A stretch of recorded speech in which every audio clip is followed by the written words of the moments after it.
दोस्तों नमस्कार। आप सबका एक बार पुनः स्वागत है राजस्थान यूट्यूब चैनल पर। आज हम जो बात करने जा रहे हैं वे राजस्थान के इतिहास से संबंधित वस्तुनिष्ठ प्रश्नों के जो पार्ट चल रहे हैं वे पार्ट नंबर 8 की हम बात करेंगे। 7 पार्ट आप तक पहुंच चुके हैं। यह 8वां पार्ट है और दोस्तों 8वें पार्ट का क्वेश्चन नंबर जो 61 है आपको सामने स्क्रीन पे दिखाई दे रहा है। और एक बार मैं आपसे और निवेदन कर लेता हूं कि ये जो सीरीज़ हमारे द्वारा चलाई जा रही है, ये सीरीज़ का सबसे बड़ा जो उद्देश्य है वे कि हम लोग जो स्टूडेंट हैं उनको प्रैक्टिस ज़्यादा से ज़्यादा हम लोग करवा सकें। हमने देखा है कि स्टूडेंट अच्छी तैयारी करता है, उसके पास विषय वस्तु की कोई कमी नहीं रहती, लेकिन तब वे एग्ज़ाम हॉल में जाता है तो जो क्वेश्चन उनसे आते हैं उनको वे गलत कर देता है, या बहुत से क्वेश्चन ऐसे हैं जिन्हें वे समझ नहीं पाता। कारण एक ही है कि उसने प्रैक्टिस नहीं की। देखिए दोस्तों, यदि हम लोग वस्तुनिष्ठ प्रश्नों की बात करें तो आप जिस एग्जाम में बैठ रहे हैं तो अधिकांश एग्जाम वही हैं जिनमें केवल वस्तुनिष्ठ प्रश्न होते हैं। आरएएस के बच्चे अलग से बात है कि वे मेंस देते हैं। तो आपके सामने 4 ऑप्शन दिखाई देते हैं और उनमें से आपको सही उत्तर का चयन करना होता है। तो जितना आप लोग प्रैक्टिस करेंगे, आप पढ़ाई करें, पढ़ें, विषय वस्तु को याद करें, लेकिन उसके अलावा आप प्रैक्टिस ज़्यादा करें। जितनी प्रैक्टिस करेंगे मेरे दोस्तों उतनी ही आपको ये मानना कि सफलता के नज़दीक आपको ये पहुंचा पाएंगे प्रैक्टिस सेट। तो इसी प्रयास में ये प्रैक्टिस सेट लेके आया हूं दोस्तों। और आपने देखा होगा कि एग्ज़ाम हॉल में काफ़ी सवाल ऐसे होते हैं जिनमें हम 2 पे अटक जाते हैं, 2 सही 2 गलत निकाल देते हैं और ये सोचते हैं कि 2 है, बाकी के 2 बचे, इनमें से एक कोई भी सही हो सकता है। ये पक्का है कि 2 तो है नहीं, 2 को तो हमने बाहर निकाल दिया। तो ऐसा क्यों होता है? ऐसा इसलिए होता है कि विषय वस्तु तो आपसे आता है, लेकिन आपने प्रैक्टिस नहीं की दोस्तों। और प्रैक्टिस नहीं की तो आपको जो अभ्यास है प्रश्नों को हल करने का या एक निर्णय लेने की जो क्षमता है, एक कॉन्फिडेंस जो आप में है, वे अभी तक नहीं आ पाया या आप में कम है। तो कॉन्फिडेंस आप लोग लाइए और वस्तुनिष्ठ प्रश्नों को दोस्तों आप लोग हल करेंगे तो निश्चित तौर से मानना आपको ये एक बहुत बड़े प्लेटफॉर्म पे ले जाके छोड़ेगा। प्लेटफॉर्म कौन सा? जहां से आप ये निर्णय ले सकते हैं कि ये गलत है या सही है और मुझे या यहाँ रिस्क लेनी चाहिए या नहीं लेनी चाहिए। और आप एक बात और मेरी मान लेना कि ये जो क्वेश्चन मैं यहाँ लेके आया हूँ इनकी पीडीएफ आप प्राप्त कर लें। राजस्थान अशोक मीणा टेलीग्राम का चैनल का नाम है, राजस्थान अशोक मीणा से आप लोग वहाँ से डाउनलोड कर लें और एक बार खुद आप प्रयास करें। पूरी सीरीज के क्वेश्चन वहाँ डाले हुए हैं, आप खुद प्रयास करें और आप पता लगाएं कि आप लोग कितना सही कर पाए या कितना गलत कर पाए। तो सही और गलत की आप लोग एक बार खुद की बना लें, खुद एक बार की बना लें कि उस की में आपके सही कितने हैं और गलत कितने हैं। और उसके बाद भी फिर ये सीरीज जैसे ही मैं अपलोड करता हूँ एक एक पार्ट करके, वहाँ से आप मिलान करेंगे आपने गलत किया है और गलत किया है तो कहाँ गलत किया है। आपको पता है कि ये क्वेश्चन अलग हिसाब के हैं, स्क्रीन पर आपको दिखाई दे रहे हैं। ये क्वेश्चन तथ्यों पर आधारित है, 4 पॉइंट लिखे हुए हैं। 4 पॉइंट में से आपको ये छटनी करनी है कि सही पॉइंट कौन से हैं और गलत पॉइंट कौन से हैं, और उसके आधार पर दिए गए कूट का प्रयोग कर सही उत्तर का आपको चयन करना है। तो फिर आप देखें कि आपने गलती कहाँ की है, क्योंकि एक बात कहीं न कहीं मैंने किसी पॉइंट में गलत लिखी होगी, तो वे आप लोग ये उसकी छटनी करें कि वे बात गलत कौन सी है और उसकी छटनी हम लोग कर पाए या नहीं कर पाए। और यदि हमने उसको छटनी नहीं कर पाए तो दोस्तों उसका कारण क्या रहा है, उसका कारण क्या रहा है। तो दोस्तों यही मेरा प्रयास रहा है और मैं यही चाहता हूं कि हर सब्जेक्ट को आपको प्रैक्टिस के माध्यम से मैं आप तक पहुंचाऊं। तो दोस्तों 61 नंबर क्वेश्चन है, उससे हम लोग वापस शुरुआत करते हैं। पार्ट नंबर 8 है, 7 पार्ट आप तक पहुंच चुके हैं। जिन बच्चों ने चैनल को सब्सक्राइब नहीं किया दोस्तों, आप चैनल को सब्सक्राइब कर लें और यदि वीडियो आपको पसंद आता है तो ज़्यादा से ज़्यादा आप लोग शेयर करें और अपने परिवार को बढ़ाएं, क्योंकि राजस्थान एक नया परिवार है, इसमें अभी सदस्य बहुत कम है दोस्तों। आने वाले समय में सदस्य भी बढ़ेंगे, अच्छा हम लोग काम करेंगे, तो आप इसमें अपने परिवार को बढ़ाने में थोड़ा प्रयास करें दोस्तों। ज़्यादा से ज़्यादा वीडियो को शेयर करें और यदि आपको पसंद आए तो लाइक और कमेंट करके दोस्तों ज़रूर बताएं। 61 नंबर क्वेश्चन की हम लोग बात करते हैं। देखिए 61 नंबर क्वेश्चन पृथ्वीराज चौहान तृतीय के संबंध में है। 4 पॉइंट दिए हुए हैं, चारों पॉइंटों की हमें यहाँ बात करनी है, सही कौन से हैं गलत कौन से हैं।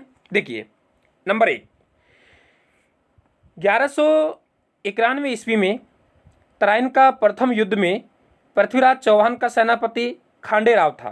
दोस्तों बिल्कुल सही बात है, खांडे राव था। और ये बात एक बात भी आपके एग्जाम की दृष्टि देखें बहुत महत्वपूर्ण बात है, सीधा सवाल बना सकता है कि पृथ्वीराज चौहान का सेनापति कौन था। तो दोस्तों क्या नाम था उनका? खांडे राव। बात सही है। पॉइंट नंबर 2 की बात करें, 1192 ईस्वी में हुआ तराइन का द्वितीय युद्ध में पृथ्वीराज चौहान की विजय हुई थी। दोस्तों आप सब जानते हैं, सीधी सी बात है कि इस युद्ध में पृथ्वीराज चौहान नहीं जीता था। कौन जीता था? मोहम्मद गौरी। इसलिए 2 नंबर पॉइंट दोस्तों क्या हो गया? गलत हो गया। पॉइंट नंबर 3 की हम बात करें, ख्वाजा मोहिनुद्दीन चिश्ती पृथ्वीराज चौहान के समय मोहम्मद गौरी के साथ अजमेर आया था। बिल्कुल दोस्तों ये बात सही है, इन्हीं के साथ आया था। पॉइंट नंबर 4, पृथ्वीराज चौहान के दरबारी कवि चंद्रवरदाई ने पृथ्वीराज रासो तथा जयनक ने पृथ्वीराज विजय नामक ग्रंथ लिखे। दोस्तों आप सब जानते हो ये बात भी सही है। यानी 1 नंबर पॉइंट, तराइन का प्रथम युद्ध हुआ, पृथ्वीराज चौहान का सेनापति खांडे राव था। दूसरे युद्ध में तराइन का दूसरा युद्ध हुआ, उसमें पृथ्वीराज चौहान हार गया था, हमने विजय बता रखी, इसलिए गलत है। पॉइंट नंबर 3 सही है, ख्वाजा मोहिनुद्दीन चिश्ती अजमेर आए तो पृथ्वीराज चौहान के समय आए और मोहम्मद गौरी के साथ आए। पॉइंट नंबर 4 भी सही है, पृथ्वीराज चौहान के दरबारी कवि चंद्रवरदाई ने पृथ्वीराज रासो तथा जयनक ने पृथ्वीराज विजय नामक ग्रंथ लिखे। दोस्तों 2 गलत है, 1, 3 और 4 सही है। इसलिए हमारे पास में जो सही उत्तर बनेगा क्या बनेगा? ब। क्या बनेगा? ब। अब देखो दोस्तों, यहाँ से मैं इसमें पृथ्वीराज चौहान की आपसे थोड़ी सी चर्चा करना चाहता हूँ, क्योंकि थोड़ा मुझे डर लग रहा है कि यहाँ से कहीं सवाल एग्जामिनर अलग ना बना दे। देखो आप सब जानते हो कि हम बात करें कि पृथ्वीराज चौहान, ये पृथ्वीराज चौहान और पृथ्वीराज चौहान के जो दरबारी कवि हैं चंद्रवरदाई, दोस्तों इनके बारे में थोड़ी चर्चा करना चाहता हूँ, क्योंकि यहाँ से सवाल आने वाले समय में थोड़ा सवाल घुमा सकता है, क्योंकि बड़े वे कवि रहे हैं और यहाँ से सवाल पूछ सकता है चंद्रवरदाई के संबंध में निम्न में से गलत बात कौन सी है। इसलिए थोड़ा सा हम लोग देख लेते हैं। दोस्तों इनका जो जन्म हुआ, और ये जन्म हुआ 1148 ईस्वी को हुआ, 1148 ईस्वी को हुआ। इनका जो जन्म स्थल है दोस्तों, वे जन्म स्थल इनका लाहौर में है। इनके जो पिता होते थे, पिता का नाम था राव वेण इनके पिता के नाम था। और दोस्तों जो अजमेर के चौहान हैं, अजमेर के चौहानों के पुरोहित हुआ करते थे। दोस्तों क्या हुआ करते थे? पुरोहित। यानी पृथ्वीराज चौहान के पिताजी हैं राव वेण, ये अजमेर के चौहानों के पुरोहित हुआ करते थे और इन्हीं के पुत्र कौन है? चंद्रवरदाई। क्लियर हुआ? चंद्रवरदाई जन्म 1148 में कहाँ हुआ दोस्तों? लाहौर में हुआ। इनके पिता का नाम क्या था? राव वेण था। और ये अजमेर के जो चौहान है उनके पुरोहित हुआ करते थे। इन्होंने जो रचना लिखी दोस्तों, वे रचना बहुत प्रसिद्ध रचना है और नाम क्या है उनका? पृथ्वीराज रासो। ये पृथ्वीराज रासो इनकी रचना है। अब पृथ्वीराज रासो की हम बात करें तो इसमें 2-3 बातें आपको ध्यान रखना है। एक तो आपसे पूछा जाए कि हिंदी का पहला महाकाव्य, दोस्तों हिंदी का पहला महाकाव्य, तो हिंदी का पहला महाकाव्य पृथ्वीराज रासो है, ये आपको ध्यान रखना है। दूसरी बात ये ध्यान रखना है कि पृथ्वीराज रासो को लिखने का जो काम किया दोस्तों चंद्रवरदाई ने किया, लेकिन चंद्रवरदाई इसे बीच में ही छोड़ के मर गए थे। तो इसे जो पूर्ण किया दोस्तों, ये पूर्ण किया था जल्लड़ ने। जल्लड़ इनके दत्तक पुत्र हुआ करते थे। अगर हम पूर्ण की बात करें तो पूर्ण कौन कर रहे हैं? जल्लड़। ये ध्यान रखना है। इसमें 2 बात आप और ध्यान रखें। एक तो दोस्तों ये जो पुस्तक है 2500 पृष्ठों पे है, 2500 पृष्ठों पर ये पुस्तक लिखी गई है। और यदि हम अध्याय की बात करें दोस्तों तो 69 अध्याय है। और यदि हम इसकी सबसे प्राचीन या सबसे पुरानी प्रति की बात करें तो जो बीकानेर का राजकीय संग्रहालय है, सबसे पुरानी प्रति की हम बात करें तो बीकानेर का जो राजकीय संग्रहालय है दोस्तों, उस राजकीय संग्रहालय में ये पृथ्वीराज रासो की सबसे प्राचीन प्रति रखी हुई है। तो ये हमने थोड़ा पृथ्वीराज रासो के बारे में, चंद्रवरदाई के बारे में देखा है। यहाँ से सवाल थोड़ा अंदर जाके बात कर सकता है। 61 नंबर क्वेश्चन दोस्तों बिल्कुल सही। और आगे चलें। क्वेश्चन नंबर 62 की हम बात करें दोस्तों, 62 नंबर क्वेश्चन है, ये रणथंभौर के चौहानों पे हम लोग पहुंच गए। रणथंभौर के चौहान वंश है, उनसे संबंधित है। और रणथंभौर के चौहानों के संबंध में निम्नलिखित पर विचार कीजिए। 4 पॉइंट डाले हुए हैं और चारों पॉइंटों की हमें यहाँ बात करनी है। नंबर 1, रणथंभौर के चौहान वंश के संस्थापक पृथ्वीराज तृतीय के पुत्र गोविंदराज थे। दोस्तों मैं समझाऊंगा आगे चल के, एक बार ये समझ लें, सही है ये। पॉइंट नंबर 2, चौहान शासक हमीर देव ने अपने पिता की याद में 32 खंभों की एक छतरी बनवाई, जिसे न्याय की छतरी कहते हैं। दोस्तों ये बात भी सही है। पॉइंट नंबर 3 की हम बात करें, चौहान शासक हमीर देव का जन्म जैत्र सिंह की पत्नी हीरा देवी के गर्भ से हुआ था। बिल्कुल दोस्तों ये बात भी सही है। और पॉइंट नंबर 4 की हम बात करें, चौहान शासक हमीर देव ने राजपुरोहित विश्वरूप के नेतृत्व में कोटि यजन यज्ञ का आयोजन करवाया था। दोस्तों ये बात भी सही है। चारों बातें सही हैं, इसका मतलब ऑप्शन क्या बनेगा, द। यानी इसमें 4 बातें लिखी हैं, चारों सही हैं। अब दोस्तों थोड़ा सा मैं आपको समझा देता हूँ, एक कहानी समझाऊंगा, उस कहानी में चारों पॉइंट हमारे निकल जाएंगे और विस्तार से हमारी चर्चा हो जाएगी। देखिए कहानी क्या बनेगी दोस्तों, उसकी हम लोग बात करें। देखिए आप लोग सब जानते हैं, हम अजमेर की बात करें दोस्तों, किसकी बात करें, अजमेर की। ये तय हुआ कि 1192 ईस्वी में पृथ्वीराज चौहान है तीसरा वाला, ये पृथ्वीराज चौहान कौन सा, तीसरा, ये मर गए। तो हमारे जो यहाँ पे देखे हम लोग तुर्क मतलब मोहम्मद गोरी का अधिकार हो गया अजमेर पर। जब मोहम्मद गोरी का अधिकार हो गया दोस्तों, तो एक पृथ्वीराज तृतीय के पुत्र हुआ करते थे, उनका नाम था दोस्तों गोविंदराज। क्या नाम था, गोविंदराज। ये रहे दोस्तों गोविंदराज है, ये पृथ्वीराज चौहान तीसरे, उनके ये पुत्र हुआ करते थे। ये गोविंदराज क्या किया, तुर्क लोगों ने, मोहम्मद गोरी ने ये कहा कि भाई गोविंदराज आप हमारे स्वामी भक्त बन के रहेंगे और हमें आप लोग कर दे देंगे, आप हमारे सामंत के रूप में काम करेंगे। यदि आपको ये शर्त स्वीकार है तो आपको हम लोग अजमेर का राजा बना देते हैं। गोविंदराज ने कहा ठीक है जी, मुझे अजमेर दे दीजिए और मैं आपका स्वामी भक्त बन के रहूँगा। एक बात समझ में आ गई कि पृथ्वीराज तृतीय हैं, इनके बेटे कौन हैं, गोविंदराज। अब क्या हुआ कि ये जो गोविंदराज है, ये किन की कठपुतली बन गया, तुर्क लोगों की। अब क्या किया, जो अजमेर के चौहान सरदार हैं, कौन सरदार, चौहान सरदार, उन चौहान सरदारों ने विरोध किया कि भाई गोविंदराज ये अच्छा काम नहीं है। तो इन्होंने, चौहान सरदारों ने क्या किया कि गोविंदराज के चाचा मतलब पृथ्वीराज चौहान के भाई, और उनका नाम था हरिराज। तो इन्होंने क्या किया, हरिराज को गद्दी पर बिठा दिया दोस्तों। यानी गोविंदराज को हटा दिया गया और हरिराज को गद्दी पर बिठा दिया गया। अब दोस्तों इस बात का पता तब तुर्क लोगों को चला, यानी कुतुबुद्दीन ऐबक, कुतुबुद्दीन को ये पता चला कि इस तरीके से अजमेर में ये गड़बड़ हो रही है। तो कुतुबुद्दीन ने दोस्तों क्या किया, हरिराज पर आक्रमण कर दिया। और जो अजमेर है, इस अजमेर में ये तय कर दिया कि आज के बाद अजमेर में हम किसी को नहीं बिठाएंगे। हमारे जो तुर्क लोग हैं दोस्तों, उन तुर्कों के जो अधिकारी हैं, वे अधिकारी यहाँ जो शासन व्यवस्था है, उस शासन व्यवस्था को संभालेंगे और सुरक्षा यहाँ रखेंगे। कहने का मतलब गोविंदराज यहाँ का राजा बना, लेकिन चौहान सरदारों ने विरोध किया। चौहान सरदारों ने हरिराज को राजा बना दिया। कुतुबुद्दीन ऐबक ने इसका विरोध किया, हरिराज को यहाँ से भगा दिया और यहाँ पे अपने जो तुर्क अधिकारी हैं, और वे तुर्क अधिकारियों को यहाँ नियुक्त कर दिया। अब रहा गोविंदराज कि भाई गोविंदराज आपका क्या करें, आप तो हमारे आदमी हैं, हमारी बात मान रहे हैं। तो गोविंदराज के लिए एक समाधान निकाला। वे समाधान क्या था दोस्तों, ये रणथंभौर का इलाका है।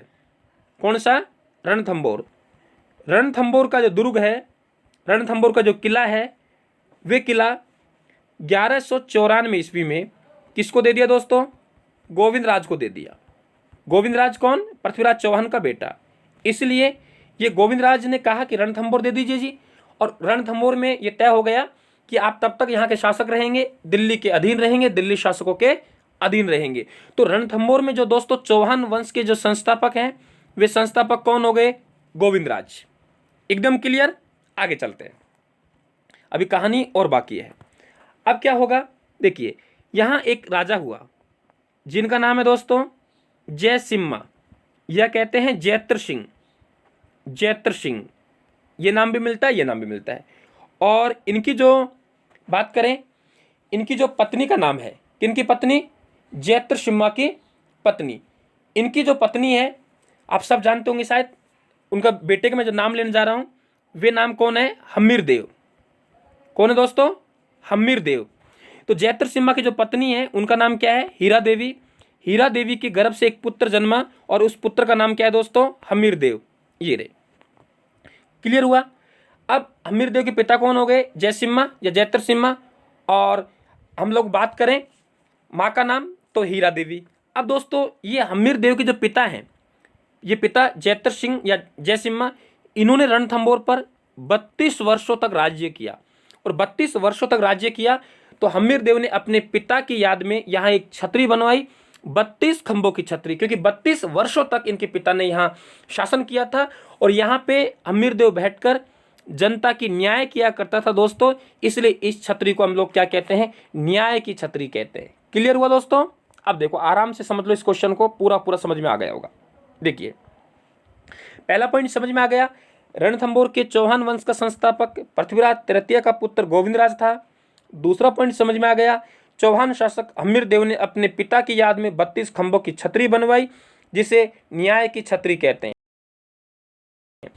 चौहान शासक हम्मीर देव का जन्म जैत्र सिंह की पत्नी हीरा देवी के गर्भ से हुआ था। दोस्तों पॉइंट नंबर 4 थोड़ा मैं और बता दूं, जैसे हम्मीर देव यह राजा बना तो हम्मीर देव ने एक विजय अभियान चलाया, आसपास के इलाकों पर आक्रमण करना शुरू कर दिया। और दोस्तों आक्रमण करना शुरू किया तो उस विजय के उपलक्ष्य में इन्होंने एक यज्ञ का आयोजन करवाया, जिसे कोटि या जन यज्ञ कहते हैं। और इसका जो नेतृत्व किया जो पंडित था उनका नाम क्या था? राजपुरोहित विश्वरूप।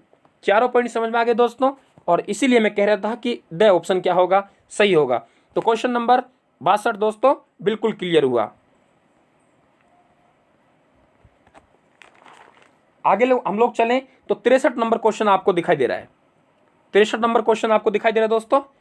देखिए रणथंभौर के चौहानों के संबंध में हम बात कर रहे हैं, और अगर हम लोग 1 नंबर बात करें, चलो दोस्तों आप लोग थोड़ा कल्पना कीजिए इसमें क्या सही होना चाहिए। 1 नंबर, 2 नंबर, 3 नंबर और 4 नंबर, 4 पॉइंट दिए हुए हैं दोस्तों। आप एक बार कल्पना कर लीजिए मेरे कहने से क्या सही होना चाहिए। क्या चारों सही हैं? और अगर गलत है तो दोस्तों कौन कौन से गलत है? ध्यान रखना, यहाँ थोड़ा सा मैंने अलग ढंग से सवाल बनाने का प्रयास किया है कि हम एग्जाम हॉल में बैठे होते हैं तो एग्जामिनर हम लोगों पर जो पेपर सेटल करता है वे किस तरीके से हम लोगों को प्रेशर में डालना चाहता है और किस तरीके से हमें जो सवाल आते हैं उन सवालों को गलत करवाने का प्रयास करता है। देखिए 1 नंबर, अलाउद्दीन खिलजी ने रणथंभौर दुर्ग के बारे में मोहम्मद चाप से कहा था कि मैं ऐसे 10 दुर्गों को मुसलमान के एक बाल के बराबर भी नहीं समझता। दोस्तों ये बात सही है लेकिन ये गलत है। गलत क्यों है? क्योंकि ये जो अलाउद्दीन खिलजी है दोस्तों, यहाँ अलाउद्दीन खिलजी नहीं आना चाहिए। यहाँ हम लोग बात करें तो जो जलालुद्दीन खिलजी है, जलालुद्दीन खिलजी ने आक्रमण किया था, तब आक्रमण किया तो उन्होंने ये बात कही थी, इसलिए मैंने अलाउद्दीन खिलजी लिखा है। आप जल्दीबाजी में पढ़ने में गलती मत कर देना, जलालुद्दीन खिलजी आएगा। इसका मतलब ये हुआ कि 1 नंबर पॉइंट दोस्तों गलत हो गया। अभी विस्तार से मैं चर्चा करूंगा, चिंता ना करें आप लोग बिल्कुल भी। पॉइंट नंबर 2 की हम बात करें, जलालुद्दीन खिलजी के भगोड़े सैनिक मोहम्मद शाह मंगोल को हम्मीर देव ने जगाना की जहागीर दी थी। दोस्तों ये बात पे आपको लग रहा है क्या पता सही हो, ये बात सही नहीं है दोस्तों। अब की बार मैंने क्या किया कि अलाउद्दीन खिलजी यहाँ डालना था, जलालुद्दीन खिलजी डाल दिया, इसलिए अलाउद्दीन खिलजी ने काम किया था। अलाउद्दीन खिलजी के भगोड़े सैनिक थे, मैंने जलालुद्दीन खिलजी डाला दोस्तों, ये भी गलत हो गया। 3 नंबर पॉइंट, चौहान शासक हम्मीर देव के संबंध में कहा जाता है कि सिंह सवन सतपुरुष वचन, कदली फले एक बार, तिरिया तेल हमीर हट, चढ़े ने दूजी बार। दोस्तों इसको तो कौन नहीं जानता, सही है। पॉइंट नंबर 4, बहुत अच्छा सवाल है। हम्मीर देव के दरबार में बीजादित्य नामक दरबारी कवि तथा हम्मीर के गुरु राघव देव निवास करते थे। दोस्तों बहुत अच्छे सवाल है, आपसे दरबारी कवि की जानकारी ले सकता है या सीधा सवाल बना सकता है कि हम्मीर देव के गुरु का नाम क्या था, राघव देव। दोस्तों इसीलिए मैंने सवाल बनाया है, ये बात भी सही है। अब देखो 1 नंबर गलत है, 2 नंबर गलत है और 3 और 4 सही है, इसलिए हमारे पास सही उत्तर बनेगा वे क्या बनेगा, ब। क्लियर हुआ। अब मैं आपको विस्तार से समझाता हूं ये बात क्या कह रहा है। देखिए हम लोग बात कर रहे हैं अलाउद्दीन खिलजी, मैंने लिखा था उसको मैं बताता हूं कैसे जलालुद्दीन खिलजी आएगा। देखिए समय था 1191-92 ईस्वी का, ये समय था। कई किताबों में 91 में लिखा है, कई किताबों में 92 में लिखा हुआ है दोस्तों। लेकिन हम लोग माध्यमिक शिक्षा की बात करें और माध्यमिक शिक्षा की कक्षा 7 की हम बात करें तो कक्षा 7 में ये लिखा हुआ है कि ये समय था 1191। दोस्तों ये 91 नहीं है, ये 1291-92 है। ये समय था ये 1292 ईस्वी का था। एकदम क्लियर हुआ। माध्यमिक शिक्षा बोर्ड की कक्षा 7 की किताब ये कह रही है। क्या हुआ कि जो जलालुद्दीन खिलजी है, जलालुद्दीन खिलजी ने आक्रमण किया। आक्रमण कहाँ किया दोस्तों, रणथंभौर पर किया। रणथंभौर पर आक्रमण किया लेकिन विजय प्राप्त नहीं कर पा रहा था, काफ़ी समय हो गया इन्हें यहाँ पर घेरा डाले हुए, तो वापस लौट रहे थे। तो इनके एक सलाहकार होते थे, उन सलाहकार का दोस्तों नाम था मोहम्मद चाप। बहुत अच्छा सवाल बनेगा। मोहम्मद चाप इनके सलाहकार का नाम था। मोहम्मद चाप ने पूछा कि भाई आप कैसे लौट रहे हो बिना विजय प्राप्त किए। तो जलालुद्दीन खिलजी ने इनसे बात कही थी कि ऐसे 10 दुर्गों को मैं मुसलमान के एक बाल के बराबर भी नहीं समझता। दोस्तों हमने अलाउद्दीन खिलजी वहाँ डाला हुआ है, जबकि क्या आएगा, जलालुद्दीन खिलजी। ये क्वेश्चन क्यों बनाया है इसका मैं रीजन बता दूं आपको। दोस्तों ये सब जानते हैं कि जलालुद्दीन खिलजी ने रणथंभौर किले के बारे में ये बात कही, लेकिन आपसे कभी एग्जामिनर ये पूछे कि किससे कहा, तो दोस्तों बता देना मोहम्मद चाप से कहा। किससे कहा, मोहम्मद चाप से कहा। ये 1 नंबर पॉइंट था। दोस्तों 2 नंबर पॉइंट की हम बात कर रहे हैं, उसकी मैं चर्चा कर लूँ। देखिए जलालुद्दीन खिलजी मर चुका है और अब हमारे पास में आ गया अलाउद्दीन खिलजी। अलाउद्दीन खिलजी ये आ गया। हमें ऐसी जानकारी मिलती है कि अलाउद्दीन खिलजी है, इनके एक बेगम हुआ करती थी और उस बेगम का नाम था मराठा बेगम चिमना। दोस्तों मराठा बेगम चिमना, यहाँ पटवार मेंस का भी सवाल रहा था पिछली बार। मराठा बेगम चिमना इनसे एक प्रेम करता था और उनका नाम था दोस्तों मोहम्मद शाह मंगोल। मोहम्मद शाह मंगोल। अब मोहम्मद शाह मंगोल ये मराठा बेगम चिमना से प्रेम करता था। जैसे ही अलाउद्दीन खिलजी को ये पता लगा कि इस तरीके से मेरी पत्नी से, मेरी रानी से, मेरी बेगम से प्रेम करता है, तो मोहम्मद शाह मंगोल पर धावा बोल दिया। मोहम्मद शाह मंगोल यहाँ से भाग के आया। मोहम्मद शाह मंगोल है दोस्तों, ये यहाँ से भागेगा और मोहम्मद शाह मंगोल यहाँ से भाग के जो रणथंभौर के शासक हैं, कहाँ के शासक, रणथंभौर के शासक, जिनका नाम क्या है, हम्मीर देव, और हम्मीर देव की शरण में ये आ जाएगा। क्लियर हुआ। किसकी शरण में आ जाएगा दोस्तों, हम्मीर देव की शरण में ये आ जाएगा। और हम्मीर देव ने इन्हें जो जहागीर दी थी दोस्तों, ये दी थी जगाना। इसका मतलब सही बात है। अब मैंने क्वेश्चन क्यों बनाया मैं बता दूं दोस्तों। ये बात सही है, मराठा बेगम चिमना का जो प्रेमी था मोहम्मद शाह मंगोल वहाँ से भागेगा और भागने के बाद में यहाँ शरण लेगा। लेकिन ये बात भी हमसे एग्जामिनर आने वाले समय में पूछ सकता है कि उन्हें भगोड़े सैनिक मोहम्मद शाह मंगोल को शरण दी और उन्हें कौन सी जागीर इन्हें दी। तो ध्यान रखना दोस्तों, जगाना की जागीर दी।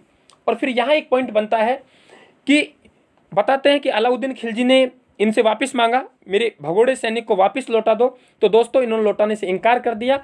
और इसी संदर्भ में एक कहावत बनी हुई है, एग्जामिनर बहुत बार पूछता है। उस कहावत का नाम क्या है? सिंह सवन सतपुरुष वचन, कदली फल एक बार, त्रिया तेल हम्मी रट, चढ़े न दूजे दूजी बार। इसका मतलब है दोस्तों, शेरनी जंगल का राजा बनने वाले एक ही शिशु को जन्म देती है। सतपुरुष द्वारा दिया गया वचन भी बदला नहीं जा सकता। केला का पौधा भी एक बार ही फलता है। स्त्री के सिर पर लग्नार्थ दूसरी बार तेल सिंचित नहीं किया जाता। उसी प्रकार हम्मीर देव द्वारा दिया गया वचन कभी नहीं बदलता। दोस्तों ये कहानी समझ में आ गई। अब देखते हैं हम लोग वापिस, चलिए। ये समझ में आ गया दोस्तों, यहाँ हमारे पास में जलालुद्दीन खिलजी आना चाहिए, यहाँ हमारे पास में अलाउद्दीन खिलजी आना चाहिए। ये बात बिल्कुल सही है। और सबसे अच्छी बात देखो, आने वाले समय में दोस्तों जो एग्जामिनर है, आप सब देख रहे हो कि वे एग्जामिनर बदल रहा है और स्टूडेंट क्या कर रहा है कि पुरानी पद्धति पे चला रहा है। जो पुरानी पद्धति है उस पे ही चला रहा है, अपने आप को अपडेट नहीं किया। तो दोस्तों मेरी बात को जो बच्चे सुन रहे हैं वे ध्यान रखना कि अपने आप को अपडेट जरूर कर लें। अपडेट का मतलब कि एग्जामिनर किस तरीके से बदल रहा है और किस तरीके से सवाल वे आपसे पूछ रहा है। देखो पहले सवाल आते थे राजस्थान का नक्का, राजस्थान का मक्का, राजस्थान का नागपुर, राजस्थान का लूणकरण सर, सॉरी जो भी है, मतलब तो ऐसे सवाल पूछा करता था। लेकिन दोस्तों आजकल एग्जाम में ऐसे सवाल आपने देखे हैं? बिल्कुल नहीं देखे, बिल्कुल नहीं देखे। और ये आपके जो बोर्ड है ये एग्जाम लिया करता था आपके 2015, 16, 17 के आसपास। तो दोस्तों इन्होंने ऐसे इतिहास से सवाल पूछे थे कि किताबों में नहीं मिलते थे। हिंदी ग्रंथ अकादमी किताबें पढ़ी, डॉक्टर रामप्रसाद व्यास की किताब पढ़ी, आपके दशरथ शर्मा की किताब पढ़ी, उनमें से सवाल पूछे गए थे। इसलिए दोस्तों मैंने ये सवाल बनाया है, ध्यान रखना कि आपसे पूछेगा हम्मीर देव के दरबारी कवि कौन थे? दोस्तों बीजादित्य थे। और आपसे पूछ सकता है, कितना अच्छा सवाल बनेगा, कि हम्मीर के गुरु कौन थे? दोस्तों राघव देव।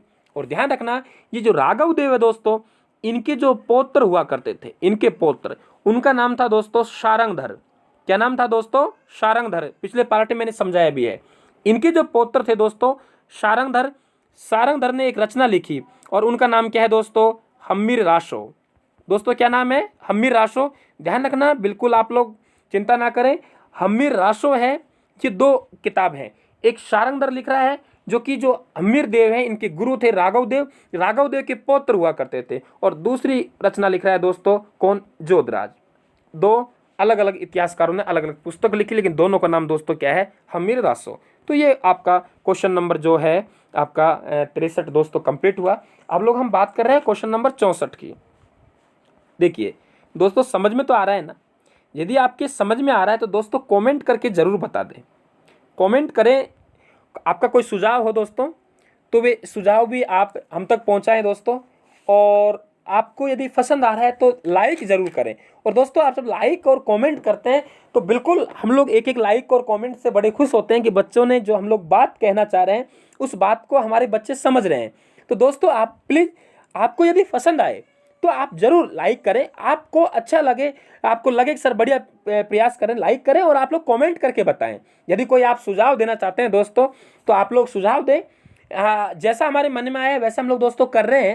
लेकिन आपको लगे सर ये बढ़िया हो सकता है और हमारा परिवार इस काम को यदि सुधार ले या ये काम और कर ले तो हमारा परिवार का अच्छा रिजल्ट आ सकता है, रायथान परिवार आगे बढ़ सकता है। तो दोस्तों आप सबसे निवेदन है कि आप अपना सुझाव जरूर दें। अपने घर की बात है दोस्तों, जो भी बात हो आप जरूर लिखें, ठीक है। क्वेश्चन नंबर 64 की हम बात करें तो नंबर 1 पॉइंट की हम बात करें, अलाउद्दीन खिलजी के रणथंभौर आक्रमण के संबंध में निम्नलिखित पर विचार कीजिए। पॉइंट नंबर 1, इस आक्रमण के समय 11 जुलाई 1301 ईस्वी को राजस्थान का प्रथम जल जौहर हुआ था। दोस्तों ये बात सही है, 1 नंबर पॉइंट सही है। अब मैं आपसे ही थोड़ा पूछना चाहता हूँ, क्या 2 नंबर सही है? देखिए दोस्तों आप लोग आइडिया नहीं लगा सकते कि सवाल एग्जामिनर कितना घुमा सकता है। मैं आप सबसे पूछ रहा हूँ, क्या 2 नंबर पॉइंट सही है? दोस्तों आप अपने आप को परख लीजिए, आपको पता लग जाएगा कि रायथान ने ये सीरीज चला रखी है। ये सीरीज किस लिए चलाई है दोस्तों, और इसीलिए कह रहा हूँ प्रैक्टिस कीजिए। आप देखिए क्या ये सही है, आप कल्पना कर लें। चलो मैं बताता हूँ, देखिए कल्पना जरूर कर लिया करो।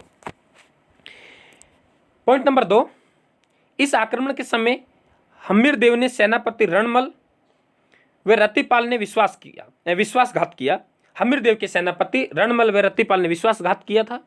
इसके बदले में अलाउद्दीन खिलजी ने इन्हें जहाइन का दुर्ग दिया था।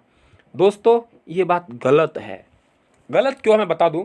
देखो यहाँ से शुरू हो रहा है, ये बात बिल्कुल सही है कि हम्मीरदेव के सेनापति रणमल और रतिपाल ने विश्वासघात किया था, ये बात बिल्कुल सही है।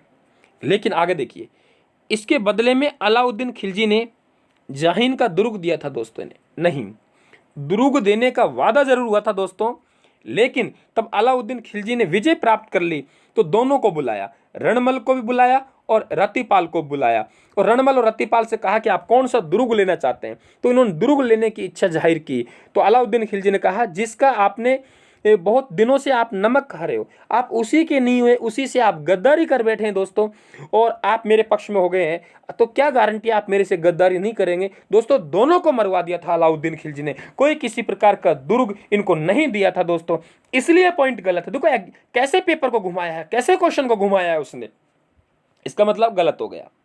पॉइंट नंबर 3, इस आक्रमण के समय राजपूत वीरांगनाओं ने रंगा देवी व देवल दे के नेतृत्व में अग्निजोर किया था। दोस्तों देखिए यहाँ ये रंगा देवी है, ये हम्मीरदेव की पत्नी थी, और देवल दे है, ये हम्मीरदेव की बेटी थी।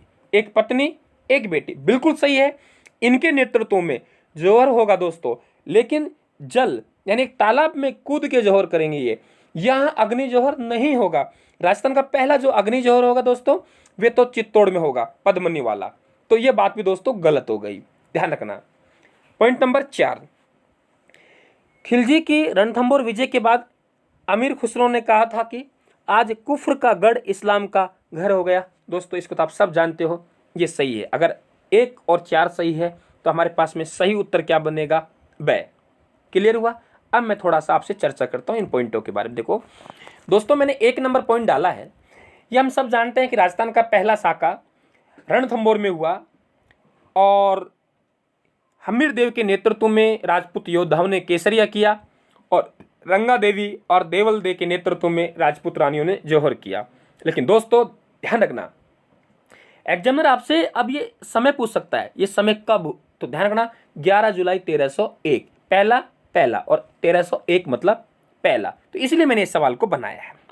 दूसरे में मैं कोई विशेष चर्चा नहीं करूंगा, और तीसरे में भी कोई विशेष चर्चा नहीं करूंगा, पॉइंट नंबर 4 में भी कोई विशेष चर्चा नहीं करूंगा। दोस्तों ये क्वेश्चन नंबर 64 था। अब क्वेश्चन नंबर हम लोग 65 की बात करें।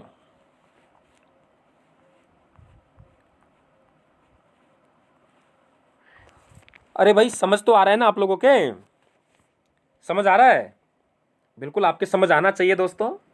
और मैं फिर आपसे निवेदन कर रहा हूँ कि आप कंप्लीट पार्ट को देखो दोस्तों, और कंप्लीट पार्ट को देख के ही आप लोग आगे बढ़ें और लास्ट तक ये सीरीज चले।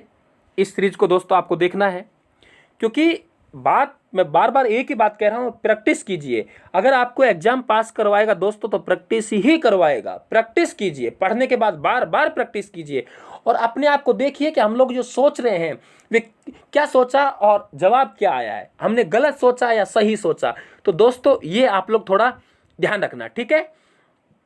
चलिए आगे देखिए, 65 नंबर क्वेश्चन की हम बात करें। निम्नलिखित पर विचार करना है, और पॉइंट नंबर 1 दिखाई दे रहा है आपको। जालोर में चौहान वंश की स्थापना 1181 ईस्वी के आसपास नाडोल के चौहान शासक अल्लन के पुत्र कीर्तिपाल चौहान ने की। दोस्तों बिल्कुल सही है। पॉइंट नंबर 2, चौहान शासक कानड़देव के संबंध में जानकारी पद्मनाभ द्वारा रचित ग्रंथ कानड़देव प्रबंध व वीरमदेव सोनगरारी वाता से मिलता है। दोस्तों बिल्कुल ये बात भी सही है। पॉइंट नंबर 3 की हम बात करें। अलाउद्दीन खिलजी ने कमालुद्दीन गुर्ग के नेतृत्व में सेना भेजकर 1308 ईस्वी में सिवाना दुर्ग पर अधिकार किया था। दोस्तों ये बात बिल्कुल सही है। पॉइंट नंबर 4 की हम बात करें तो पॉइंट नंबर 4, सिवाना विजय के बाद अलाउद्दीन खिलजी ने दुर्ग का नाम खैराबाद रखा। दोस्तों ये बात भी सही है, यानी चारों पॉइंट हमारे सही हैं और चारों पॉइंट सही हैं तो हमारे पास में उत्तर क्या बनेगा? द। क्या बनेगा? द। देखो अब हम विस्तार से यहाँ मैं आपको जो बात समझाने चाहूँगा वे बात है जालोर में चौहान वंश की स्थापना 1181 ईस्वी में। ये बात समझाता हूँ आपको। 1 नंबर पॉइंट देखिए क्या है दोस्तों। मैंने पार्ट नंबर 1 आपको आप तक पहुँचाया है। मेवाड़ का इतिहास उसमें चला था और उसमें एक सवाल कीर्तिपाल चौहान से संबंधित मैंने डाला था। तब मैं रावल सामंत सिंह की मैं बात कर रहा था और वही बात यह है। देखिए मेवाड़ की हम बात करें, मेवाड़, ये रहा मेवाड़। मेवाड़ में एक राजा था, उनका नाम था दोस्तों रावल सामंत सिंह। कई बात जुड़ी हुई हैं दोस्तों, ध्यान रखना यहाँ से। रावल सामंत सिंह ये यहाँ का राजा था और नाडोल के शासक कीर्तिपाल दोस्तों आक्रमणकारी था। कीर्तिपाल चौहान, ये रहा कीर्तिपाल चौहान। कीर्तिपाल चौहान ने क्या किया? सामंत सिंह पर आक्रमण किया। दोस्तों सामंत सिंह यहाँ से भाग गया और मैंने बहुत विस्तार से बताया है। वागड़ में चले गया, डूंगरपुर बांसवाड़ा के बेल्ट में चले गया और वागड़ में जाके जो गुहिल वंश है उस गुहिल वंश की स्थापना की। क्यों? कीर्तिपाल चौहान का मेवाड़ पर अधिकार हो चुका था। अब क्या हुआ दोस्तों, रावल सामंत सिंह के एक भाई थे, उनका नाम था रावल कुमार सिंह। रावल कुमार सिंह ने कीर्तिपाल चौहान पर आक्रमण कर दिया। कीर्तिपाल चौहान दोस्तों यहाँ से भाग गया। भागकर 1100 आपके हम बात करें 81-82 ईस्वी के आसपास का समय है और 1181-82 ईस्वी में ये भाग गए यहाँ से और इन्होंने जाके जो जालोर है, जालोर में चौहान वंश की नींव रखी। क्लियर? फिर से आप समझ ले कहानी को, बहुत अच्छी कहानी बन रही है। रावल सामंत सिंह मेवाड़ के राजा हैं, कीर्तिपाल चौहान हैं, वे कीर्तिपाल चौहान आक्रमण करेंगे। आक्रमण कहाँ करेंगे? सामंत सिंह पर करेंगे। सामंत सिंह यहाँ से भागेगा, वागड़ में जाएगा और वागड़ में जाके गोहिल वंश की नींव रखेगा। दूसरी तरफ देखें तो सामंत सिंह का भाई है कुमार सिंह ने कीर्तिपाल चौहान पर आक्रमण किया, मेवाड़ को पुनः प्राप्त किया। कीर्तिपाल चौहान यहाँ से भाग जाएंगे और भाग के जालोर में जाके चौहान वंश की नींव रखेंगे। अब दोस्तों देखिए 1 नंबर पॉइंट बिल्कुल क्लियर है, आप पूरी तरीके से कहानी समझिए दोस्तों। पॉइंट नंबर 2 की कोई विशेष बात नहीं करूंगा, पॉइंट नंबर 3 की कोई विशेष बात नहीं करूंगा। अलाउद्दीन खिलजी ने आक्रमण किया, कमालुद्दीन गुर्ग के नेतृत्व में आक्रमण किया, सिवाना पर अधिकार कर लिया था और सिवाना पर अधिकार करके सिवाना का जो किला है उस किले का नाम बदल दिया गया दोस्तों, और बदल के नाम क्या रखा था? खैराबाद। देखो एक बात मैं आपको और बता दूं, ये 1308 ईस्वी यहाँ लिखा हुआ है। अगर आपसे पूछे इतिहासकार फरिश्ता के अनुसार अलाउद्दीन खिलजी ने आक्रमण कब किया दोस्तों सिवाना पर? ध्यान रखना 1310। इसलिए 1310 तब आएगा तब फरिश्ता आएगा, वरना क्या है 1308। ठीक है, अधिकार कर लिया, नाम क्या रख दिया? खैराबाद रख लिया। ये क्वेश्चन नंबर हमारा 65 कह रहा है। चलें आगे देखिए दोस्तों, हिम्मत रखनी है। टुकड़ों में देख लीजिए वीडियो को, हौसला रखें। रायथन टेलीग्राम चैनल से आप PDF डाउनलोड कर लें दोस्तों, नीचे लिंक दे रखा है। मेहनत कीजिए, फिर कह रहा हूँ मेहनत कीजिए। यदि आप लोग मेहनत नहीं कर सकते तो दोस्तों मेरे साथ जुड़ने का कोई फ़ायदा नहीं है, आपको कोई फ़ायदा नहीं, क्योंकि मैं आने वाले समय में बहुत हार्ड वर्क करवाऊंगा दोस्तों, लेकिन रिजल्ट निकलेगा वहाँ से। निःशुल्क रूप से पढ़ रहे हो, घर पढ़ रहे हो दोस्तों, ठीक है, और इसका लाभ उठाइए। फिर कह रहा हूँ कि जो बच्चा मेहनत नहीं कर सकता दोस्तों, मेरे साथ जुड़ने का कोई फ़ायदा नहीं है। और जो बच्चा मेहनत कर सकता है तो दोस्तों पक्का मानना कि ये जो 100, 150, 200 घंटे की मैं आप लोगों को ये वस्तुनिष्ठ प्रश्न डालने वाला हूँ दोस्तों, हर सब्जेक्ट के डाल दूंगा। और ये जो क्लास आपके वीडियो क्लास दोस्तों, ये तो स्टूडियो से जारी रहेंगी। अब लॉकडाउन है उसकी वजह से नहीं जा पा रहा, वे क्लासें अलग रहेंगी, उनका प्रोग्राम दोस्तों अलग है, ये प्रोग्राम अलग है, ये ध्यान रखना है। चलिए आगे, क्वेश्चन नंबर 66।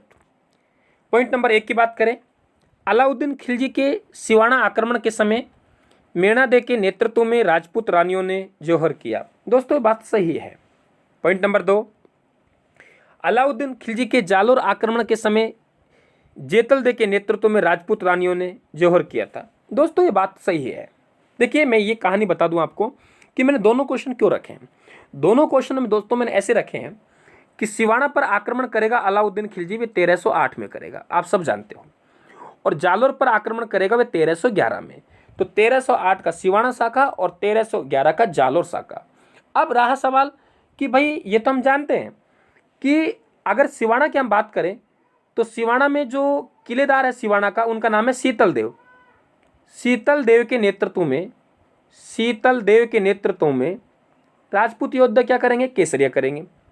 और हम बात करें जालोर में, तो जालोर में तब आक्रमण होगा तो कानड़ देव और इनके पुत्र वीरम देव के नेतृत्व में राजपूत योद्धा केसरिया करेंगे। मेरा उद्देश्य यह है, मैं आपको ये बता दूं कि जौहर किसके नेतृत्व में हुआ। तो यहाँ सिवाना में दोस्तों ध्यान रखना मीणा दे और जालोर में जेतल दे, यही उद्देश्य था मेरा दोनों पॉइंटों को बनाने का। और तब ये विजय प्राप्त कर लेगा। विजय प्राप्त कहाँ कर लेगा, अलाउद्दीन खिलजी जालोर पे। तो दोस्तों जालोर का नाम भी क्या रख देगा, जलालाबाद। इसका मतलब पॉइंट नंबर 3 भी हमारा सही है। तीनों पॉइंट सही हो गए। पॉइंट नंबर 4, आप सोचिए दोस्तों, कल्पना कर लीजिए, आप कल्पना मात्र कर लीजिए कि क्या पॉइंट नंबर 4 सही है। आप कल्पना करके देखो दोस्तों, क्या सही है। दोस्तों सही नहीं है। यही तो सवाल है, यही तो सवाल है दोस्तों, और यही तो उद्देश्य है रायथान का कि इससे बाहर कैसे निकले हम लोग। आपको यह पता लग जाएगा पूरा अभ्यास करने के साथ मेरे कि गड्ढा कहाँ है, गड्ढा कहाँ है, हम लोग गिरेंगे किस गड्ढे में। और वे गड्ढा इतना प्रैक्टिस करवाऊंगा आप लोगों को दोस्तों, अपने आप इतना पता लग जाएगा कि गड्ढे आने से पहले आपको आभास हो जाएगा गड्ढा आएगा, बच के निकलना है।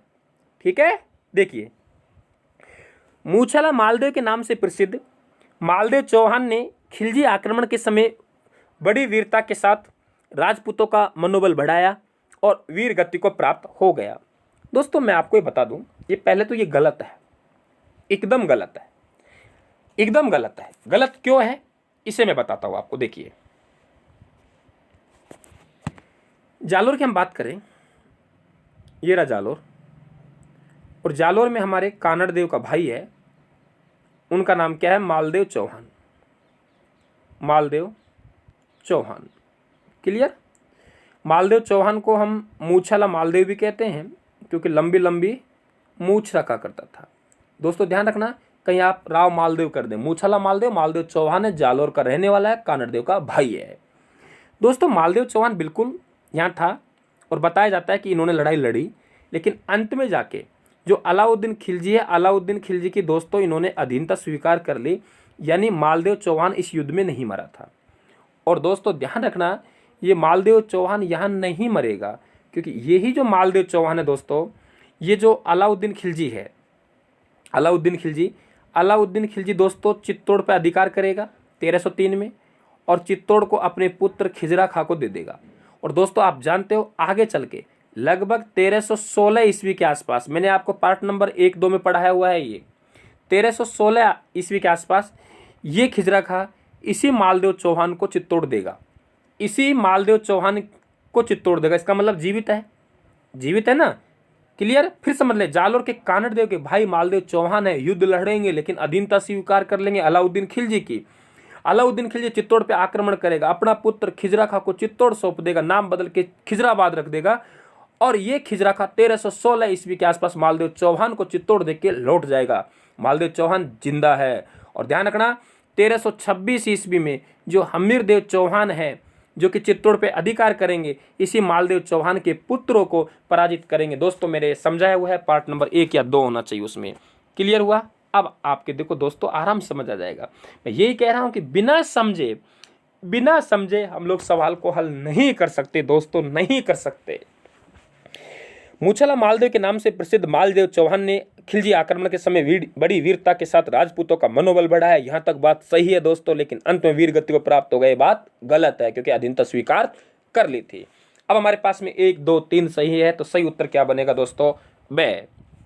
चले, अरे भाई आलसी तो नहीं हो ना, ध्यान रखना है। आलस करेंगे ना तो आलस से आज तक कोई नहीं जीत सका, और दुनिया में अधिकांश लोग आलसी हैं जिनका सिलेक्शन नहीं हुआ। आपको सिलेक्शन लेना है, और दोस्तों सिलेक्शन के लिए त्याग करना है। अगर एग्जामिनर त्याग नहीं मांगता तो तय मानो हर दुनिया में हर बच्चा सरकारी नौकरी में होता है, लेकिन इतनी सरकारी नौकरी दे नहीं सकता दोस्तों, इसलिए उन्होंने कंपटीशन रखा है। क्वेश्चन नंबर हम लोग बात कर रहे हैं दोस्तों 67 की। 67 नंबर क्वेश्चन है, उसका 1 नंबर पॉइंट आपको दिखाई दे रहा है। देखिए हम लोग आमेर में पहुंच चुके हैं दोस्तों। आमेर का जो कछुआ वंश है वे हमारा शुरू हो गया है।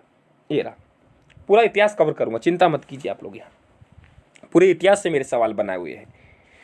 1 नंबर पॉइंट, आमेर लेख में इस वंश को रघुवंश तिलक कहा गया है। दोस्तों ये बात सही है।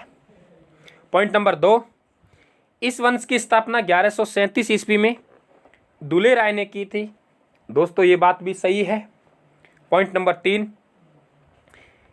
इस वंश का संस्थापक दुले राय ने माची विजय के उपलक्ष्य में जमुआई माता का मंदिर बनवाया। दोस्तों ये बात सही है। और पॉइंट नंबर 4, इस वंश की प्रारंभिक राजधानी दौसा थी। दोस्तों ये बात भी सही, यानी चारों पॉइंट मैंने सही डाले हैं, तो उत्तर क्या बनेगा? द। एक्चुअली में मैं ये चाह रहा था कि इस वंश की नींव किस तरीके से रखी गई थी उस पर मैं चर्चा करना चाह रहा था, इसलिए मैंने चारों पॉइंट हैं वे सही रखे ताकि वे चर्चा का विषय अपना अच्छा बन सके। क्लियर हुआ? अब आपको बताता हूँ ये कहानी कैसे समझ में आएगी। देखिए 1 नंबर पॉइंट साधारण है, ज़्यादा विशेष बात नहीं है। 2 नंबर पॉइंट को आप समझ लें। इस वंश के संस्थापक कौन है? दुले राय। दोस्तों ये जो दुले राय है ये नरवर पड़ता है मध्य प्रदेश में। नरवर में एक राजा होता था सोडा सिंह के एक पुत्र हुआ करते थे। इनका मूल नाम तो तेजकर्ण था दोस्तों, तेजकर्ण, लेकिन अत्यधिक गोरा था इसलिए लोग इन्हें दुले राय कहते थे। इन्होंने आक्रमण किया, यहाँ कहाँ किया? ढूंढाड़ पर। आक्रमण भी कैसे हुआ दोस्तों? ये जो ढूंढाड़ का बेल्ट है, ये जो ढूंढाड़ का बेल्ट है आपका, ये रहा ढूंढाड़। ये ढूंढाड़ में जो आपके चौहान हैं बताया जाता है इनका अधिकार था। कोई लोग क्या कहते हैं, कोई लोग क्या कहते हैं, लेकिन यहाँ तब ये आया दुले राय, तो एक आदमी ने, एक बताते हैं किसी ने दुले राय का विवाह कर दिया और विवाह करके दौसा दहेज में दे दिया। अब यहाँ जो मीणों का वर्चस्व काफ़ी था, आज भी इस बेल्ट में मीणों का वर्चस्व काफ़ी है, तो मीणों का वर्चस्व काफ़ी था। तो दोस्तों ये क्या हुआ, मीणों से इन्होंने एक लड़ाई लड़ी दोस्तों। क्या लड़ी? लड़ाई। और उस लड़ाई को दोस्तों इतिहास में कहा जाता है माची का युद्ध। बहुत इंपॉर्टेंट सवाल, इससे बढ़िया सवाल हमारे लिए क्या हो सकता है दोस्तों, कि दुले राय ने किस युद्ध में ढूंढाड़ की मीणाओं को पराजित करके ढूंढाड़ में कछुआ वंश की नींव रखी? दोस्तों माची विजय। बहुत अच्छा सवाल बनेगा। और उस विजय के उपलक्ष्य में दोस्तों जमुआई माता का मंदिर बनवाया। जमुआई माता इस वंश की कुल देवी है और जमुआई माता का मंदिर इन्होंने बनवाया जमुआ रामगढ़ में। दोस्तों कितना बढ़िया सवाल बनेगा कि जयपुर के शासकों की कुल देवी जमुआई माता का मंदिर दुले राय ने किस विजय के उपलक्ष्य में बनाया। अब ये बात हमें पहले आती थी कि दुले राय ने बनाया, जमुआ रामगढ़ में है, कछुआ वंश की ये कुल देवी है। जो बातें हमसे आती थी वे बातें दोस्तों इसने क्वेश्चन में पूछ ली। अब वे पूछ रहा है कि जो डाल दी, जो हमसे आता था वे डाल दिया, लेकिन जो हमसे नहीं आता उसे बाकी छोड़ दिया। कौन से विजय के उपलक्ष्य में? माची विजय। बच्चों इससे अच्छा सवाल एग्जामिनर के लिए नहीं हो सकता है क्रीम बच्चों को निकालने के लिए। और ऐसे सवाल यदि एग्जामिनर पूछेगा तो कट ऑफ बहुत डाउन जाएगी दोस्तों। कट ऑफ का निर्धारण हमेशा पेपर करता है, इसलिए पहले कभी भी मत पूछो किसी से कट ऑफ क्या जाएगी। कट ऑफ का निर्धारण दोस्तों पेपर करता है। ठीक है, चलिए। दौसा में विजय प्राप्त की दोस्तों, इसलिए इस वंश की प्रारंभिक राजधानी क्या थी? दौसा। एकदम क्लियर, चारों पॉइंट सही। उत्तर क्या था? द। चलिए आगे। अब लोग हम बात करेंगे 68 नंबर क्वेश्चन की बात। 68 नंबर क्या कह रहा है दोस्तों? क्वेश्चन तो आमेर के इतिहास से ही होगा, ये तो एकदम क्लियर है। देखिए हम लोग बात करें आमेर के कछुआ वंश से संबंधित है और 1 नंबर पॉइंट आपको दिखाई दे रहा है। 1 नंबर पॉइंट ये कह रहा है कोकिल देव के समय इस रियासत को 12 कोटड़ी कहा जाता था। दोस्तों कल्पना कीजिए, क्या ये सही है? क्या अपना टेस्ट यहीं दे दीजिए। आप ये सोच लीजिए हम लोग परीक्षा कक्ष में हैं और कितने सवाल हम लोग सही कर पाते हैं, और सही नहीं कर पाए, गलत किया है, तो दोस्तों हमने गलत क्यों किया है, अपने आप को बहुत मजबूत कर लीजिए। और मैं बहुत मजबूत कर दूंगा दोस्तों, लगभग सैकड़ों घंटे की क्लास मैं आपको यूट्यूब पे डालूंगा, जो कि आपके प्रश्न पत्रों से संबंधित होंगे, वस्तुनिष्ठ प्रश्न होंगे। हर सब्जेक्ट को मैं लगभग कवर करने का प्रयास करूंगा, जो सब्जेक्ट मेरे से आते हैं। देखिए दोस्तों, ये 1 नंबर गलत है बिल्कुल। कोकिल देव के समय इस रियासत को 12 कोटड़ी कहा जाता था। आमेर को 12 कोटड़ी दोस्तों जरूर कहा जाता था, लेकिन कोकिल देव के समय नहीं कहा जाता था दोस्तों, पृथ्वीराज के समय कहा जाता था। अभी चर्चा करूंगा मैं आपसे। तो दोस्तों 1 नंबर सीधा सीधा क्या हो गया, गलत हो गया। 2 नंबर, पृथ्वीराज जिसकी मैं बात कर रहा था, पृथ्वीराज कछावा ने महाराणा सांगा के पक्ष में खानवा का युद्ध लड़ा था। दोस्तों बिल्कुल सही है, आमेर से ये अपनी सेना लेके गया था, आमेर का राजा हुआ करता था। पॉइंट नंबर 3, भारमल ने आस्करण से उसके भाई राजा रतन सिंह को मरवाया तथा बाद में आस्करण पर राजद्रोह का आरोप लगाकर खुद गद्दी पर बैठ गया। दोस्तों सही है ये बात भी, बड़े अच्छे सवाल आ रहे हैं, है ना। आपको लग भी रहा होगा कि सर खुद की बड़ाई खुद ही कर रहे हैं, भाई पता नहीं दूसरा करे कि ना करे, तो अपनी बड़ाई खुद ही कर लें, उसी में फायदा है ना। देखिए पॉइंट नंबर 4, 20 जनवरी 1562 ईस्वी को चगताई खान ने सांगानेर में भारमल की मुलाकात अकबर से करवाई थी। दोस्तों ये बात भी सही है, और अगर हमारे पास 2, 3, 4 सही है तो उत्तर क्या बनेगा, ब। उत्तर क्या बनेगा दोस्तों, ब। अब आपको मैं कहानी समझाता हूँ कि इनकी कहानी क्या बनेगी। दोस्तों बहुत अच्छा यहाँ आप लोगों को जानकारी मैं दूंगा, है ना। देखिए आप लोग थोड़ा मेरे साथ जुड़ जाएं, बढ़िया जानकारी आप लोगों को यहाँ दे पाऊंगा। हमारे पास में एक राजा है, उनका नाम है पृथ्वीराज। दोस्तों क्या नाम है, पृथ्वीराज।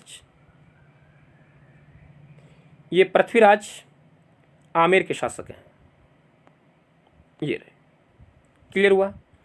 इनके दोस्तों 12 पुत्र थे। कितने पुत्र थे दोस्तों, 12। तो इन्होंने क्या किया, जो आमेर है, आमेर को 12 भागों में बांट दिया। 12 भागों में बांट दिया दोस्तों, 12 पुत्रों को बंटवारा कर दिया अपने राज्य का। इसलिए इनके शासनकाल में दोस्तों आमेर को 12 कोटड़ी के नाम से जाना जाता था। एकदम क्लियर। हमने पूछा कोकिल देव के समय, कोकिल देव के समय नहीं दोस्तों, पृथ्वीराज के समय, एकदम क्लियर।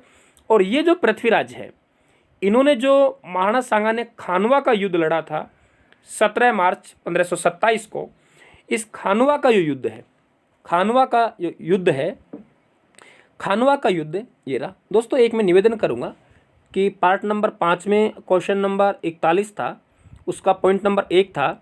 उसमें क्या हुआ कि वे गलती से मुहूर्त नैणसी का जो जन्म है वे 1610 होना चाहिए, 1660 टाइपिंग कर दिया, और मैं भी उसको 60 ही पढ़ गया। लेकिन ध्यान रखना, मैंने उसको वहीं तब उसकी व्याख्या बताई मैंने, तो वहाँ 1610 ही बताया है, तो 1610 ही पढ़े उसको, 1660 नहीं पढ़े। आपके पास जो PDF है, उस PDF में भी आप लोग 1660 है, उसको 1610 कर लें, क्योंकि 1610 करेंगे तब उसका ऑप्शन है जो उत्तर का वे सही बैठेगा। अगर 1660 बैठेंगे तो उत्तर का ऑप्शन सही नहीं बैठेगा। तो गलती से टाइप हो गया, 1660 ही पड़ गया, लेकिन उसका वर्गीकरण दिया है, आपकी समझ में आ गया, 1610 दिया है, 1610 सही है।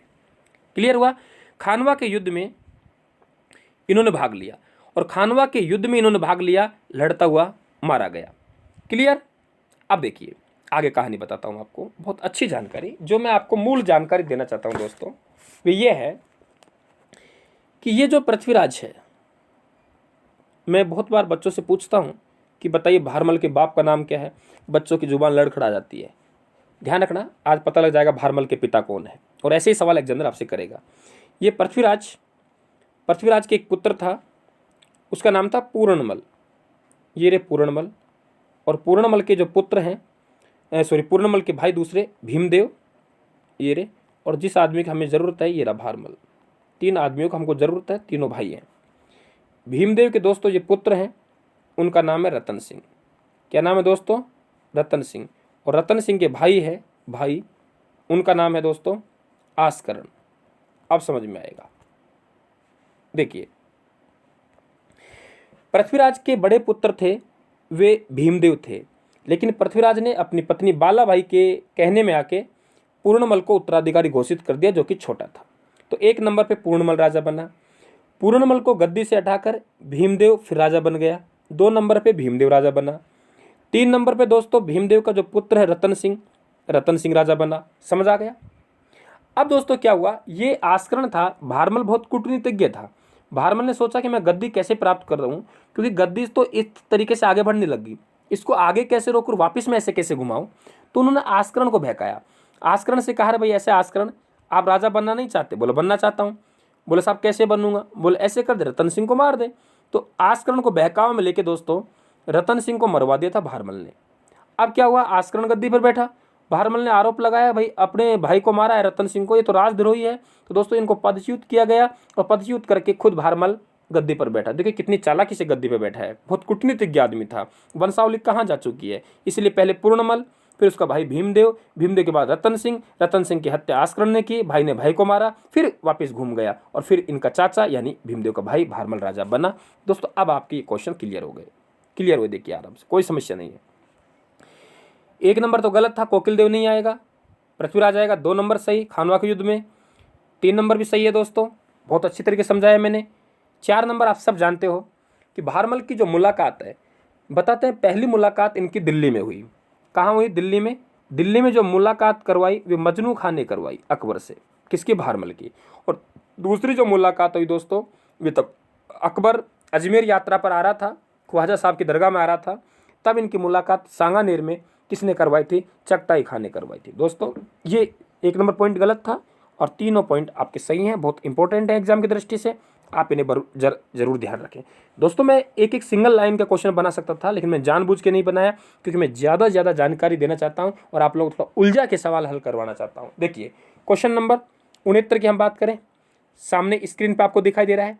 देखिए, आमेर नरेश भारमल के संबंध में निम्नलिखित पर विचार कीजिए। यानी भारमल की मैं बात करने जा रहा हूँ। भारमल कौन था, मैंने बहुत अच्छी तरीके से पीछे क्लियर किया है। देखो यही तो दोस्तों एक मजा है कि मैं पीछे बात को बहुत अच्छी तरीके से जोड़ के फिर क्वेश्चन बना रहा हूँ। मैंने भारमल को समझाया बहुत अच्छी तरीके से, भारमल कौन था। भारमल पृथ्वीराज का बेटा था, अपने भतीजे से भतीजा को मरवाया, फिर राजा बना। अब थोड़ी पिक्चर हमारी बन गई, अब यहाँ अच्छा समझ में आएगा। देखो पहला पॉइंट हम लोग बात करें, नंबर 1 की बात करें, 6 फरवरी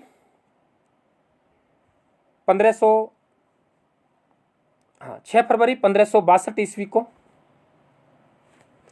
सामर में भारमल ने अपने पुत्री मानमती का विवाह, दोस्तों 1 मिनट को, मानमती का विवाह, चलिए करते शुरू। देखिए 6 फरवरी 1562 ईस्वी को सामर में भारमल ने 6 फरवरी 1562 ईस्वी को सामर में भारमल, भाई माफ़ी चाहूँगा थोड़ा डिस्टर्ब हो गया था। 6 फरवरी 1562 ईस्वी को सामर में भारमल ने अपनी पुत्री मानमती का विवाह अकबर से किया था। किससे किया था दोस्तों? अकबर से किया था। ये बात सही है क्या दोस्तों? ये बात सही है क्या? आप खुद सोचिए। मैं ये बात आपको पहले बता चुका हूँ कि जो अकबर है वे अकबर आएगा अजमेर, चगताई खान नामक व्यक्ति है जो भारमल है, भारमल की मुलाकात अकबर से करवाएगा और फिर ये अधीनता स्वीकार करेगा भारमल, और अपनी पुत्री जो मानमती है, मानमती का जो विवाह है वे विवाह अकबर से किया जाएगा। ठीक है, यानी मानमती का विवाह किससे कर दिया? अकबर से। ये बात सही है। पॉइंट नंबर 2 की बात करें, भारमल अकबर की अधीनता स्वीकार करने वाला राजपुताना का प्रथम नरेश था। दोस्तों विवाह भी किया, ये विवाह सामर में हुआ। ध्यान रखना, एक बार सवाल पूछा गया था ये विवाह कहाँ हुआ? सामर में हुआ। तो सामर में ये विवाह हुआ, ये क्लियर हुआ। और ये थोड़ा सा आप लोग ध्यान रखना कि जो राजपूत नरेश हैं, अगर राजपूत नरेशों ने सबसे पहले अधीनता स्वीकार की है तो आमेर की राजा भारमल ने की है, और भारमल ने अधीनता स्वीकार की, अपनी बेटी का विवाह भी कर दिया। तो दोस्तों विवाह सामर में किया गया था। विवाह कहाँ किया गया? सामर में किया गया था। और इसी राजकुमारी के गर्भ से बताया जाता है जहांगीर का जन्म हुआ था, और ये पहला नरेश था। ये बात सही है, वैवाहिक संबंध भी करने वाला और अधीनता स्वीकार करने वाला भी। भारमल के पिता का नाम अभी बताया दोस्तों, पृथ्वीराज कछावा था। 4 नंबर, आप में से कितने लोग हैं ये 4 नंबर का जवाब दे सकते हैं दोस्तों? ये मैंने उलझाया है। क्यों उलझाया दोस्तों? मैं आपसे पहले भी कई बार बात कर चुका हूं कि आप राजाओं का शासनकाल जरूर कर लें, जो राजा हैं, राजाओं का शासनकाल जरूर याद कर लें। और जो बड़े बड़े राजा हैं दोस्तों, वहां एग्जामिनर आपको उलझा सकता है। ध्यान रखना 1573 आएगा, मैंने 1570 लिखा इसलिए गलत है, इसलिए दोस्तों गलत है। तो हमारे पास सही क्या है? 1 2 3 4 गलत है, 4 गलत है। तो हमारे पास में सही उत्तर बनेगा 1। दोस्तों 1 मिनट रुकिए आप लोग, इसमें बात करें हम लोग।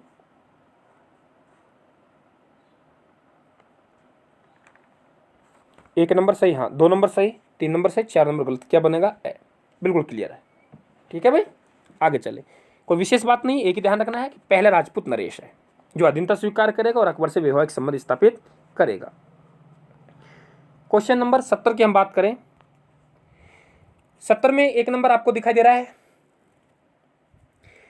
मान सिंह के बारे में बात की पूछी गई आपसे। नंबर 1 पॉइंट, मान सिंह का जन्म 21 दिसंबर 1550 ईस्वी को मोजम्माबाद फागी जयपुर में हुआ था। दोस्तों ये बात सही है। पॉइंट नंबर 2, अकबर ने मान सिंह को सर्वप्रथम 1567 ईस्वी में रणथंभौर में सुरजनहाड़ा के खिलाफ आक्रमण पर भेजा था। दोस्तों सही है क्या ये? आपको ऐसा लग रहा होगा सही है ना, या गलत है? गलत है, गलत है, क्योंकि हो सकता है किसी बच्चे की जानकारी में हो, लेकिन ये 1567 नहीं है दोस्तों, ये 1569 आएगा, इसलिए ये गलत है। 2 नंबर पॉइंट, मान सिंह अपने पिता के निधन के समय 1589 बिहार का सूबेदार था। दोस्तों ये बात सही है कि तब ये राजा बना था, इनके पिता का निधन हुआ था भगवंत दास का, तो बिहार के सूबेदार थे। और पॉइंट नंबर 4, मान सिंह का शासनकाल, किसका शासनकाल? मान सिंह का शासनकाल 1589 से 1612 ईस्वी तक रहा था। दोस्तों ये गलत है मेरा भाइयों, ये गलत है। मैं फिर वही कह रहा हूँ, देखो मैंने बार बार प्रयास कर रहा हूँ, राजाओं का शासनकाल डालने का मैं बहुत प्रयास कर रहा हूँ, और राजाओं का शासनकाल याद, और विशेषकर मान सिंह का शासनकाल आपको आना चाहिए। ध्यान रखना 1612 नहीं है, 1614 ईस्वी है, तो इसका मतलब ये भी गलत हो गया। तो हमारे पास सही क्या बना? 1 और 3, 1 और 3। तो ये क्वेश्चन नंबर 70 है। इसमें थोड़ी सी मैं चर्चा करूंगा आप लोगों से। ये जो 1 नंबर पॉइंट है, ये क्यों डाला है मैंने? देखिए आप लोग सब जानते हो कि महाराणा प्रताप का इनका जन्म हमसे आ रहा है और एग्जामिनर पूछता भी है, ये क्लियर है। और आपको ये मान सिंह है, इनका भी जन्म आपको आना चाहिए, कब हुआ और थोड़ा डिटेल में आपको पता होना चाहिए। 1550 में जन्म हुआ, 1562 में अकबर की शरण में गया, 1569 में ये रणथंभौर आक्रमण के भेजा, फिर हल्दी घाटी का युद्ध लड़ा, पूरी जानकारी होनी चाहिए। 1614 में मर गया, है ना, ये पूरी जानकारी में आपके पास होना चाहिए। देखिए यहाँ मैंने 4-5 पॉइंट डाले हुए हैं। पहला पॉइंट क्लियर, जन्म ध्यान रखना है। दूसरा ये सुरजनहाड़ा। दोस्तों अकबर ये चाहता था कि हम लोग मानसिंह और भगवंत दास दोनों बाप बेटे हमारे शरण में आए हैं 1562 में, इन्हें कोई बड़ा नेतृत्व देने से पहले हमें थोड़ा आजमा लेना चाहिए क्या इसमें ये सक्षम है कि नहीं है। और इसी सोच के साथ उन्होंने 1569 में रणथंभौर में जो सुरजनहाड़ा है, सुरजनहाड़ा पर आक्रमण के लिए भेजा था और इसमें इसने विजय प्राप्त की थी और सुरजनहाड़ा को बाध्य किया अकबर की अधीनता स्वीकार करने के लिए। और अकबर की अधीनता स्वीकार की सुरजनहाड़ा ने, और अकबर ने इनको एक तवारा वाद्य यंत्र होता है, तवारा वाद्य यंत्र बजाने की छूट दी थी। किसको? सुरजनहाड़ा को। तो ये आपको पता होना चाहिए। और पॉइंट नंबर 3, मान सिंह अपने पिता के निधन के समय 1589। दोस्तों मान सिंह को आप सब जानते हो विभिन्न जगह का सूबेदार बना के भेजा जाता था, यानी जो मुगल प्रांत होते थे उन्हें सूबा बोलते थे और सूबे के मालिक को सूबेदार बोलते थे। तो इसी प्रकार से इन्हें बिहार का सूबेदार बना के भेजा था 1587 ईस्वी में, और 2 साल वहाँ हुए थे 1589 में। तो 1589 में इनका पिता का निधन हुआ तो बिहार में थे, और इनका प्रारंभिक राज्य तिलक दोस्तों बिहार में हुआ, और बाद में विधिवत रूप से जो राज्य तिलक हुआ दोस्तों वे कहाँ हुआ? आमेर में हुआ। शासनकाल भी ध्यान रखें 1612 नहीं है, 1614 है।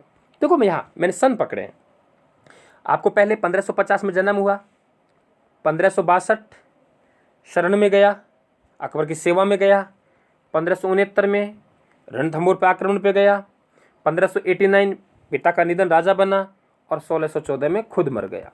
क्लियर हुआ? क्वेश्चन नंबर हमारा 70 कंप्लीट हुआ। दोस्तों 1 घंटे के आसपास हमारा वीडियो बन चुका है, और मेरा प्रयास यही है कि लगभग 1-1 घंटे के आसपास हम लोग ये जो 10-10 क्वेश्चन है, 10-10 क्वेश्चनों की हम लोग सीरीज उठाएं, है ना। और इनके माध्यम से हम लोग थोड़ा हल करें। तो क्वेश्चन नंबर 70 हमारा कंप्लीट हो गया। ये पार्ट नंबर 8 है। पार्ट नंबर 7 में मैंने आपको कुछ सवाल दिए थे दोस्तों, और उनमें जो सवाल थे कथन से संबंधित थे दोस्तों, और उसमें 7वां नंबर क्वेश्चन, उसके आंसर मैं बता दूं, स्क्रीन पर आपको दिखाई नहीं दे रहे हैं। मैंने ये पूछा था क्वेश्चन नंबर 7, जिन बच्चों ने ये नए हैं जो पार्ट नंबर 6 नहीं देखा दोस्तों, 6 या 7 नंबर नहीं देखा, तो 7 नंबर पार्ट को आप देख लें। 7 नंबर पार्ट में ये तीनों सवाल आपको मिलेंगे जो कथन से संबंधित है। कुछ कथन मैं आप तक पहुंचाना चाहता हूं जो एग्जामिनर आपसे पूछ रहा है, और उसी में क्वेश्चन नंबर 7, मैंने जयपुर देख लिया है, अब मैं आराम से मर सकता हूँ, उक्त कथन किसका है? दोस्तों उक्त कथन मैक्स मूलर का था। किसका था? मैक्स मूलर का। क्वेश्चन नंबर 8 मैंने आपको दिया था, तात्या ब्रिटिश राज्य का नागरिक व निवासी नहीं था, इस पर देशद्रोह का अपराध कहाँ तक न्यायोचित कहा जा सकता है, उक्त कथन किसका है? दोस्तों जो मेवाड़ है, मेवाड़ के पॉलिटिकल एजेंट का आपने नाम सुना होगा। मेवाड़ के जो पॉलिटिकल एजेंट थे मेजर सावर्स। कौन थे दोस्तों? Major Showers. तो मेजर सावर्स ने ये बात कही थी। तो ये बहुत इंपॉर्टेंट है। ऐसा ही सवाल एक पटवार प्री में पूछा गया था 2016 में। तो इसका जो आंसर होगा वो क्या होगा? Major Showers. देखिए 9 नंबर क्वेश्चन, कितना बढ़िया सवाल दिया था मैंने आपको। तख्त गिरेगा ताज गिरेगा, नहीं रहेगी सत्ता तेरी, बस्ती तो आबाद रहेगी, जालिम तेरे सब जुल्मों की उसमें कायम याद रहेगी। दोस्तों ये पंक्तियां किस पुस्तक से ली गई थी? दोस्तों जयनारायण व्यास ने जो पोपाबाई की पोल लिखी थी, उस पोपाबाई की पोल की ये पंक्तियां हैं। ऐसे सवाल भी नवाचार एग्जामिनर करना चाहेगा, इसलिए पहले से आपको अलर्ट कर रहा हूं कि ऐसे सवालों को आप लोग ध्यान रखें।